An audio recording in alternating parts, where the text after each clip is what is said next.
Hi, everybody. Welcome. Thanks for being back here, and thanks for being at the very first ever LAC Virtual Summit. We've got a whole week of sharing and learning and so many interesting, exciting, excellent learning opportunities coming up this week. And before we jump in with this afternoon's session, I just want to take a moment to tell you a little bit about this summit and why we're doing it and who we are. So my name is Emma Burns. I'm the Professional Learning Coordinator at Consilience, which is the organization responsible for the Learning Analytics Collaborative, and who is also the sponsor for this event. And the LAC is a really special community, and we're all about working together, work smarter, not harder, to bring people together and learn and grow and create opportunities to learn and grow together. Hello. So, for anyone who is not aware, I just want to let you know a little bit about what the LAC is and what we do. If you've got any questions after this, feel free to reach out and organize a demo call. But basically, as you can see, we're a platform and a service for schools that want to use learning analytics to improve and transform. Our mission is really to support schools to build cultures of data use. What we want to do is help schools use data to make an impact. So we collect all the data you have in the school, not just academic grades, but also demographics, well-being, all the many pieces of data that all schools have, and then collaborate with you to figure out the best way to present that data as information. And then we teach users in your school how to use that information with protocols and tools and trainings so that your school community can gain insight about your learners. So we have over 100 pre-built visualizations, and each one of these has been customized to answer questions that schools have.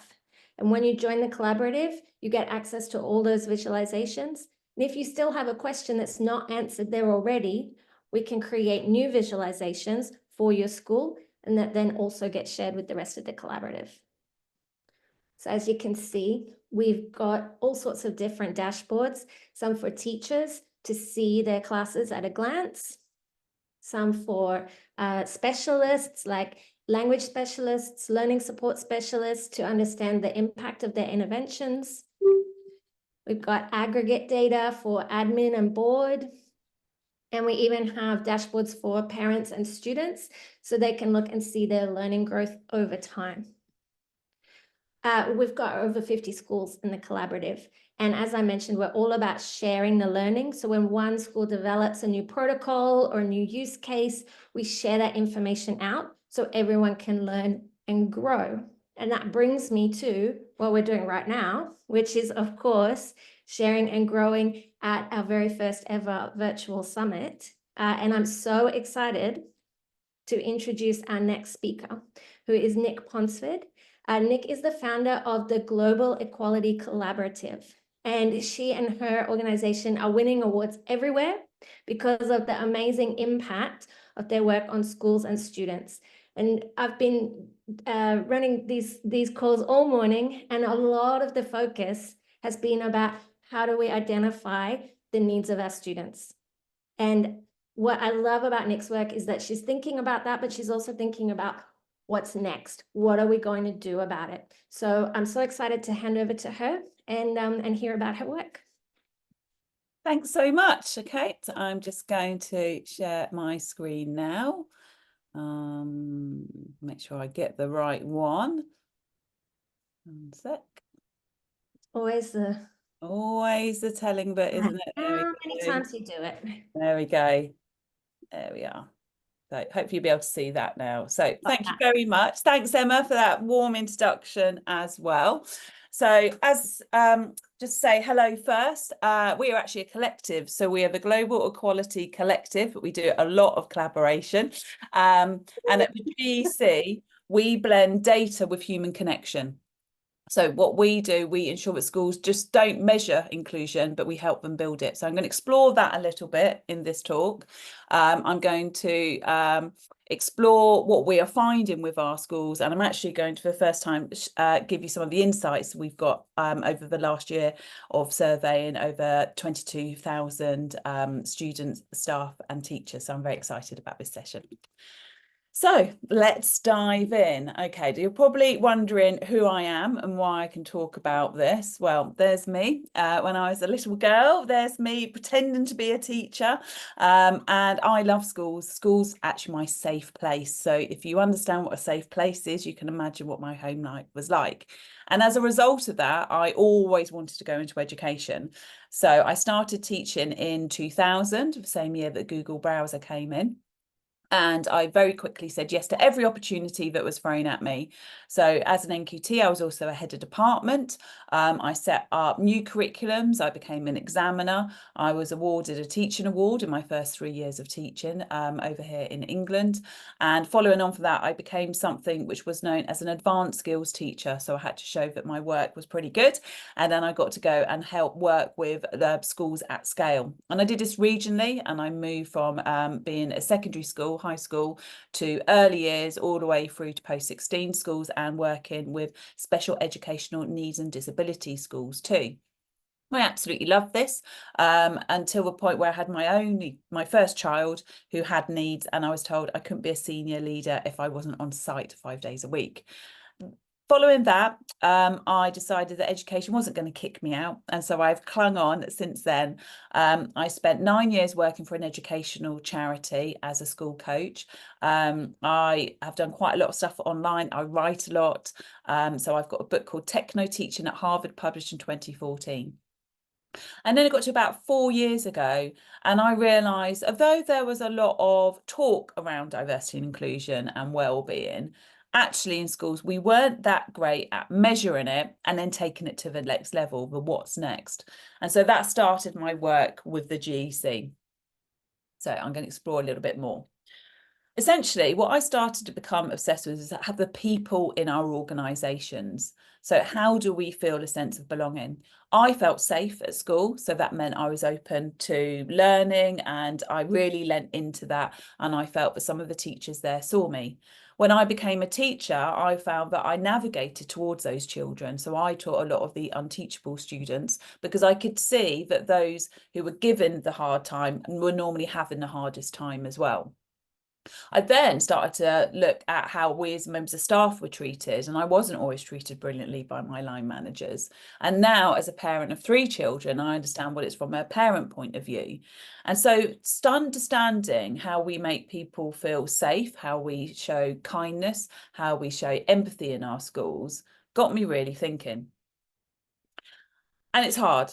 So when we start to think about safe spaces in education, we often think about gaining the voice of people through interviews and focus groups, and maybe surveys. A lot of the surveys are designed by people who make quizzes, teachers like ourselves.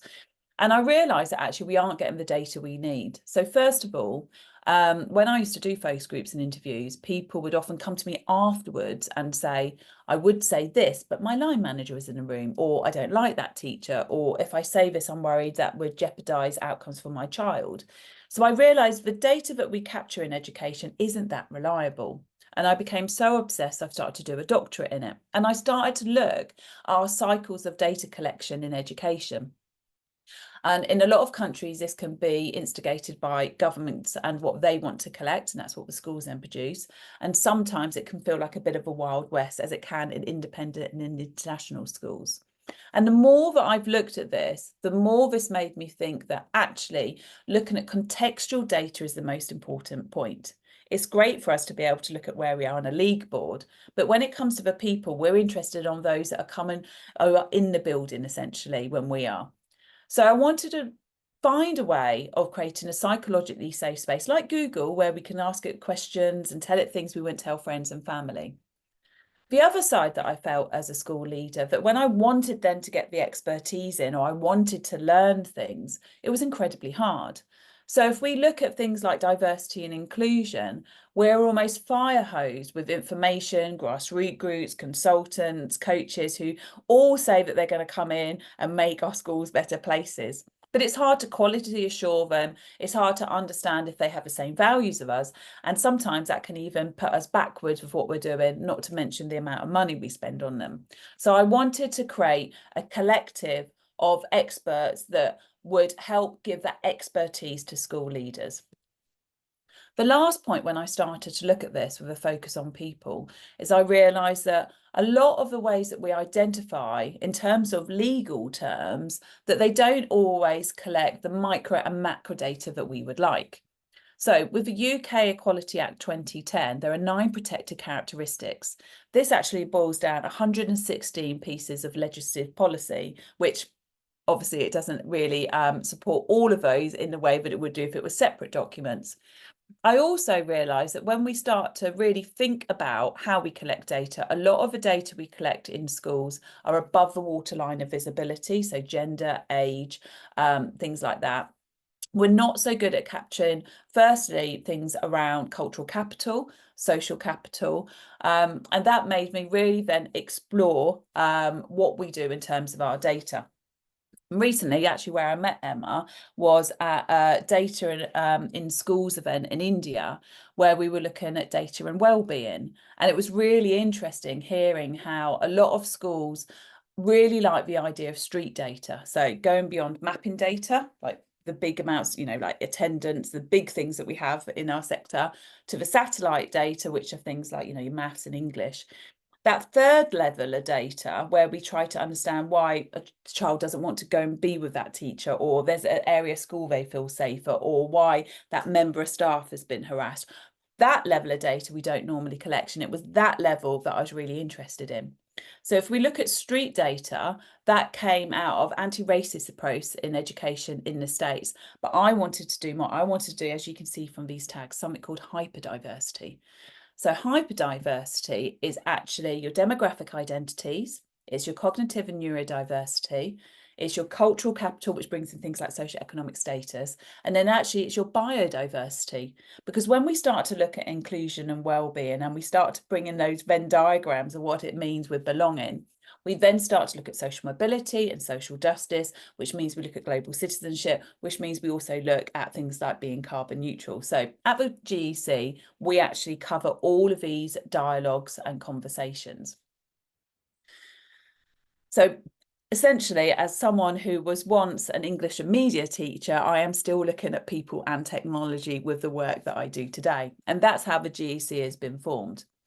So on one side, we've got our people. We've got the largest collection of VDI experts that's out there. We've got over 400, and I've interviewed every single one of them. So these are the experts that make you the experts. I don't want people with the sharp elbows, thanks very much. I want people that I know that really want to change a dial in our sector. And actually, on the 24th of September, which is tomorrow as we're recording this, we are launching up 2 new tiers to really amplify those excellent people out there in our collective and help them work with you as well. The GEC, the Circle, also help support our work in our platform. They QA our surveys, they help with our content, and they help have the expertise when it comes to all of those tags that you saw before. The GEC platform is what we have created through crowdfunding and investment, and we are now in the 2nd year of running this. The GEC platform is now being used in over 350 schools across 30 countries, and we design this with all our stakeholders. So we work with schools, we work with developers, we work with membership bodies in education as well. So the first year we worked with organisations like the Institute of School Business Leaders, and we looked at the staff module. And then the 2nd year we looked at students, and we worked with 50 schools from around the world with their student councils, children's parliaments to design it. So I have a whole other presentation on surveys and students, which I could say, but I'm not going to talk about that today. The platform is really easy to use. So we have 3 surveys, one for leaders, one for staff, one for students. And once they get all of those anonymous voices, we then get their results, which we then look at all our data points and surface it up for leaders. They then get coaching recommendations by our circle, which they can attach to an action plan. And then we've got a training hub with over 30 days worth of CPD. So let's go back a little bit. And what I'd like to talk today is how we get intentional inclusion right. So how do we map out our people in a way that's authentic, that respects lived experiences, but also makes it really easy for school leaders to understand? And we'll go back to what I was saying, what our mission is with the GEC, is blending data with human connection to ensure that schools don't just measure it, they build it. In terms of the doctorate work that I've been doing, I've been looking at how our people basically can connect with one another, both in the building and when outside of it. And there's a new framework which we don't really talk about in education, but one that we are now using to underpin our work, and that is a social capital. So the social capital works in three clear ways. So the first element when it comes to social capital is bonding. So bonding social capital strengthens the connectedness within groups sharing similar experiences and identities, fostering a sense of belonging and community. However, unchecked, this can lead to inward thinking and exclusion, illustrating the flip side of social capital, as it can be positive and negative. It can act like an echo chamber. The advantages of bonding social capital include having emotional support from within networks, which help with emotional encouragement and assistance, especially during challenging times. It can lead to increased trust, close relationships, fostering a high level of trust, which can lead to collective action and mutual respect. And it can also lead to resource sharing. So all the elements that both LAC and the GEC really enjoy with having a approach which benefits the entire group. It also helps with a cultural identity, because bonding with social capital can strengthen a cultural identity and norms and helping to unify individuals. But it can also have some limitations. So strong ties can sometimes lead to making it difficult for individuals to connect with those people outside of their circle. Also, groupthink can happen when there aren't diverse viewpoints, and a dependency on a small group for support. So in summary, bonding social capital plays a significant role in fostering strong community ties and support networks, but it's important to balance this with a bridging social capital, which connects more diverse groups. Bridging social capital promotes relationships across the different demographic identities, building inclusion and intersectional allyship. And this element, which we at the GEC emphasise, allows diverse groups to process things together, to get ahead in a way that they couldn't achieve alone. It involves creating and nurturing relationships that foster trust, cooperation, and networks within communities, like schools, and emphasises the importance of social networks, norms, and trusts for collaborative or mutual benefit.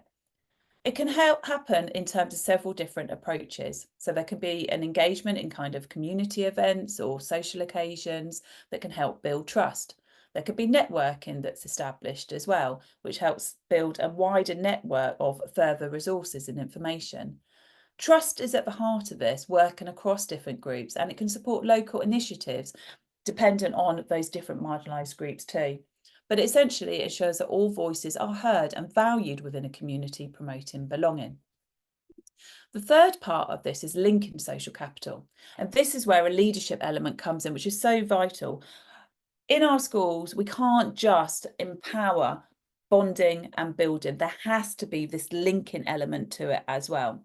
And that's why with us on the GEC platform, we do aim our work at school leaders, because they are the ones that have the roles and responsibilities to commit and see this out. So linking social capital focuses on navigating hierarchical power dynamics, fostering trust between students, teachers and leaders. And this is essential for building supportive, empowered school communities. While bonding social capital can help with close-knit groups, it's insufficient for schools to thrive. And in fact, schools that rely solely on bonding capital without linking often experience negative outcomes. Control without connection does not foster productivity or positive results in education, so it's crucial to strike the right balance. This linking social capital refers to relationships and networks that allow individuals and groups to access resources, opportunities and support beyond their circles. And in fact, that's where our circle comes into this as well. And we at the GEC see ourselves as facilitators of linking this social capital. And we believe that you have the experts to to be the experts in this area, rather than having this done at you as well. And our schools use the platforms with our surveys, with our coaching recommendations and our training, feel that this really helps them with those 3 different elements of social capital. And in fact, we're starting to think that actually we've created a new metrics, a new index, which is called social capital framework, which I'm really excited about. And schools can see actually what their voice is and what their people feel. So as I said, we've done this working with stakeholders from around the world. It was also important to me, as someone who's left the classroom, to make sure that we really understood what was going on. So as well as my work at Bournemouth University, we work with universities of UCL, Kent and Surrey with a staff module, and then recently Goldsmiths with a student module. We've also done pilot studies outside of it, and it's been really exciting working with clinical psychologists on the wording and timing of our surveys to really understand how we help around the psychology and the user experience of a survey, which firstly means something to the participants in an ethical stance, but also means that they complete our surveys, which means you get really robust data out the back of it. Because of the way that we've built it, the way that we can collect these insights with the framework means that we're the first diversity and inclusion platform that's out there. And we're starting to get a little bit of recognition out there too. So we were deemed highly commended in terms of transformational impact. And we're thrilled to bits that actually now, even though it was a bit scary getting third-party reviews in, actually we've got 5 stars across, because we're navigating a space which is very different. We know that there's solutions out there for wellbeing and there's some for EDI, but actually we do all of it together. And we're thrilled to bits that actually the schools that we work with and we help them in a bespoke way that meets their needs, but that love us too. So the way that we look at intentional inclusion is via the GEC platform, with a view of ensuring, with our platform at the core, our data and analytics and our academically tested framework, we support schools to better understand and improve their culture. But under it, essentially, is to make ordinary classrooms extraordinarily inclusive. We've spent a lot of time looking at what and who the people are in our organisations, from looking at the diversity in terms of like who they are to the inclusion, which is what we do about that as well. And the way that we work allows us to do several things by taking these and breaking them down step by step. I'm just going to swap over just 1 second. And I'm going to share a slightly different, 1 moment. Okay.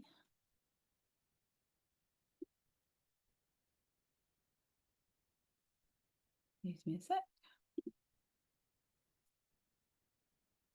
Okay.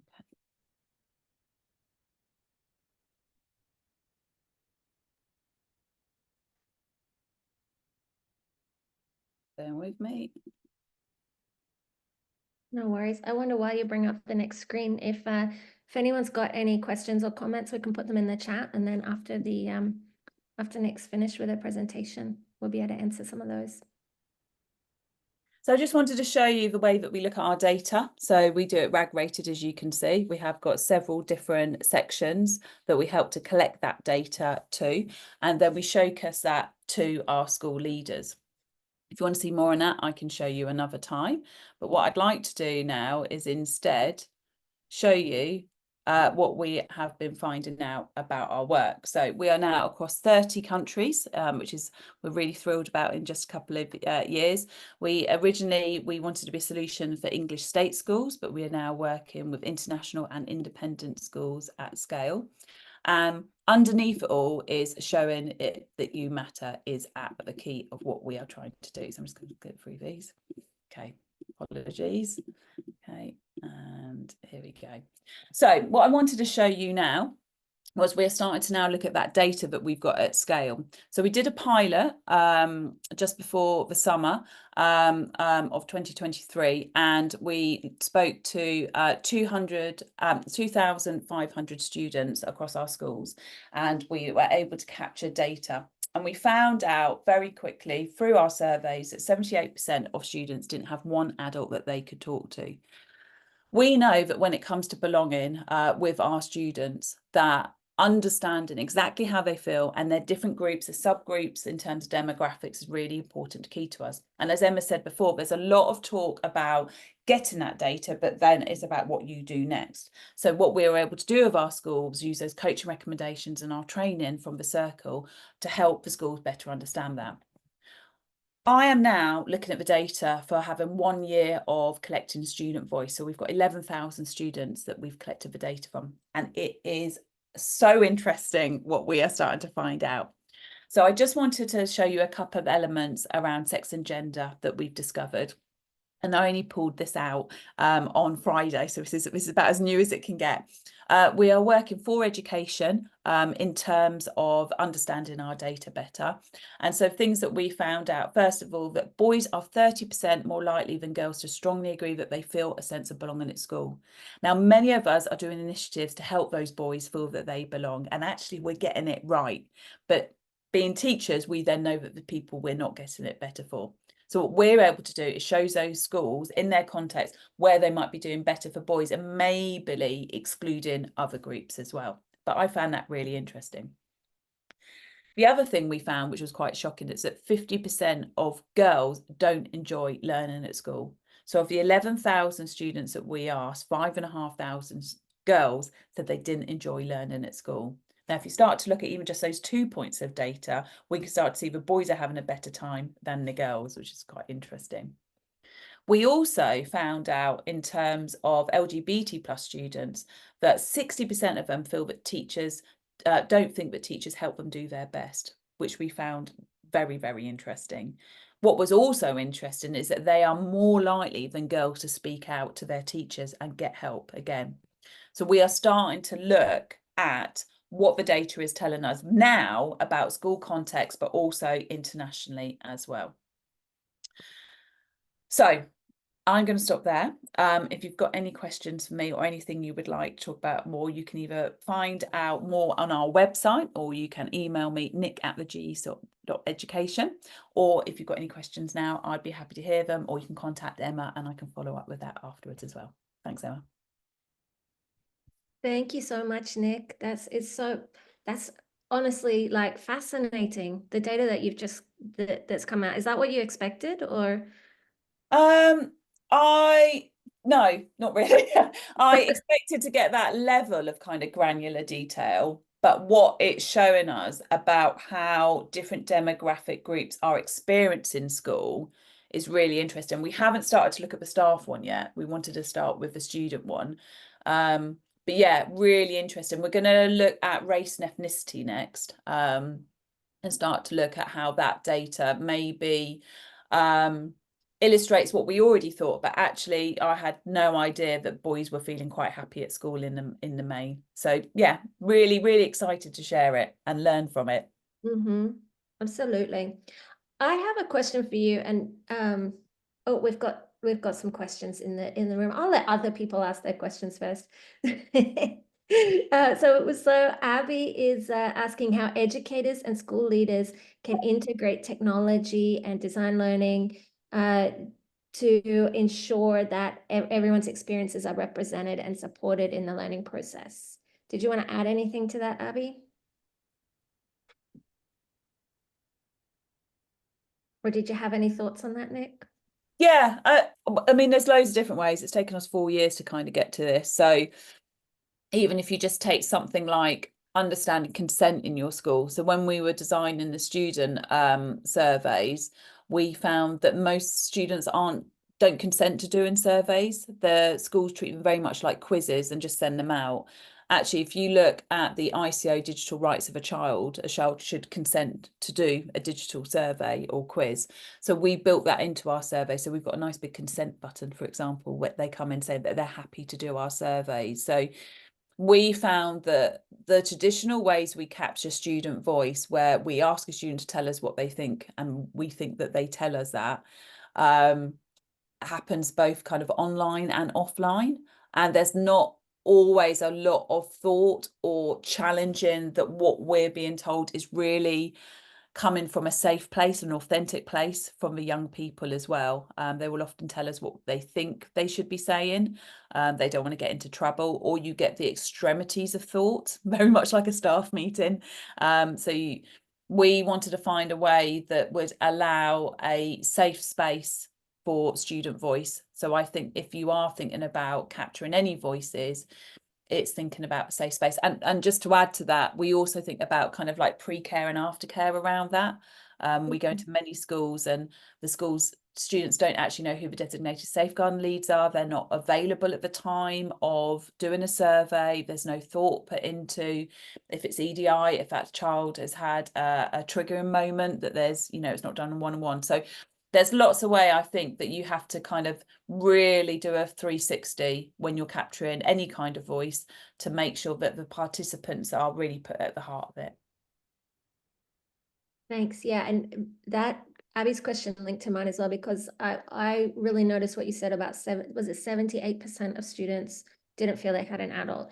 And certainly, like my last school, we used to ask students that all the time. Yeah. And they'd say all the time, yeah, we've got an adult. And so I'm realizing that data is potentially not very accurate data. And so do you think it's is it easier when it's like an external provider coming in to do the survey? Is that like we're more likely to get solid data like that? Yeah, but there's also thought about the design of it as well. So we've even designed the bubbles like bubble wrap, so people want to keep pressing them. So we've really overthought probably, like that user experience of having a safe space. So the colours we brought in, we actually cranked up the colours because the kids said they wanted a really bright dashboard to be able to use when they came into it. They didn't want it gamified. They didn't want videos. They want just do the answers and go, which is which from a building point of view, great. That's a lot cheaper. But yeah, I think there's an element that just having someone external helps, and also understanding both our staff and student surveys are anonymous, so we can't even track who has said what. And that safety, that trust that then is built up means, oh, I can say this, like there's no recrimination. In education, particularly as members of staff, we are very conscientious, and we very much, there's a kind of watch your back culture that can happen in a lot of schools, which wouldn't even consider themselves to be toxic environments. And likewise, it's the same for the students as well.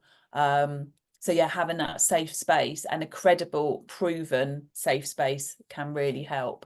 And I think lastly, there are a lot of terrible surveys out there. I think in education, because we write quizzes, we think we can write surveys, and it's just not true. So we've done a lot of work around the different ways that you can capture that data.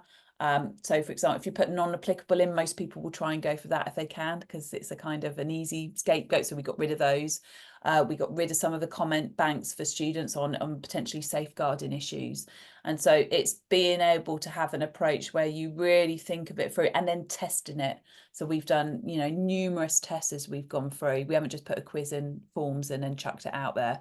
You know, it takes that level of thought, but then you get that buy-in, then you get people who complete the data, you get people telling each other to do it, you get that engagement, and then out of it you get reliable, accurate data, which when it comes to inclusion and well-being, it has to be ethically, but also, you know, if you're going to live by your values, you have to do it in that way too.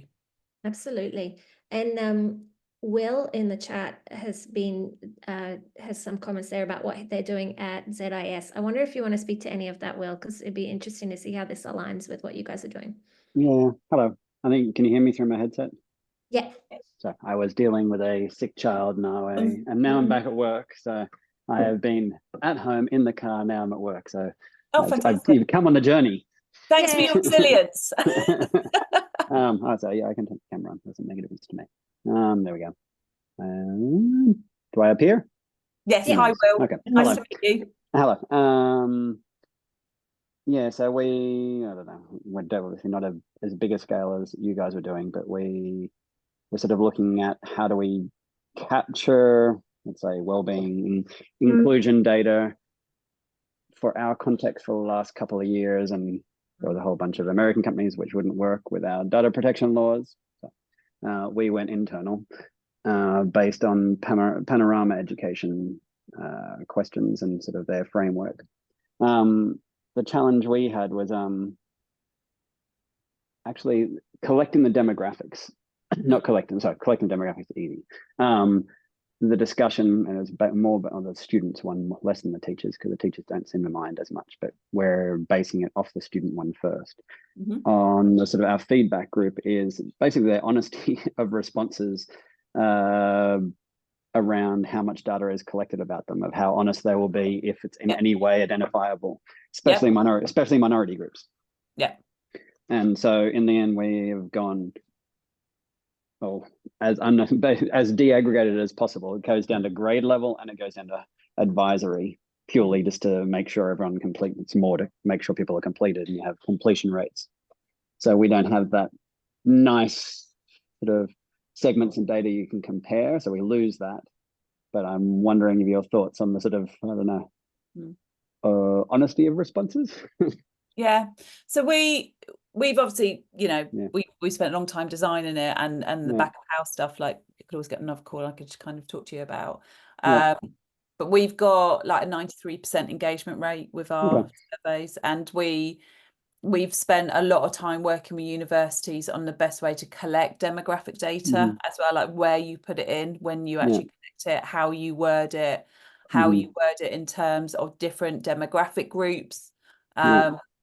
And we're also doing research in areas, so working with schools in the Middle East, for example, where the platform website, just won't work, where, kids can't even wear socks with rainbows on, let alone anything else. And so we're doing sort of more bespoke work with them on it as well, as suits the school, where their leadership and values are, with what, ethical design is, but also culturally sensitive too. And so that's the kind of mixing pot you kind of throw yourself into, because we're not asking people where the fire extinguishers are, we're asking them personal things that they didn't sign up to potentially within a professional relationship. And sometimes where we map our data, it will be things that will be the first time they've ever had that conversation in a professional point of view. So that's basically the background to the work that we do. So we're always evolving. Each year it changes. Each geography location it changes as well, what we're doing. So we're doing a pilot with Nord Angular schools as well at the moment, with their EDI leads. So yeah, and I understand, and I think that's somewhere I've spoken to some international schools where they get started on this. There are blocks, either, we've got like 1.2 million rows of data in our back. So more than we do. yeah. So the beast that we've created is a very sophisticated piece of technology.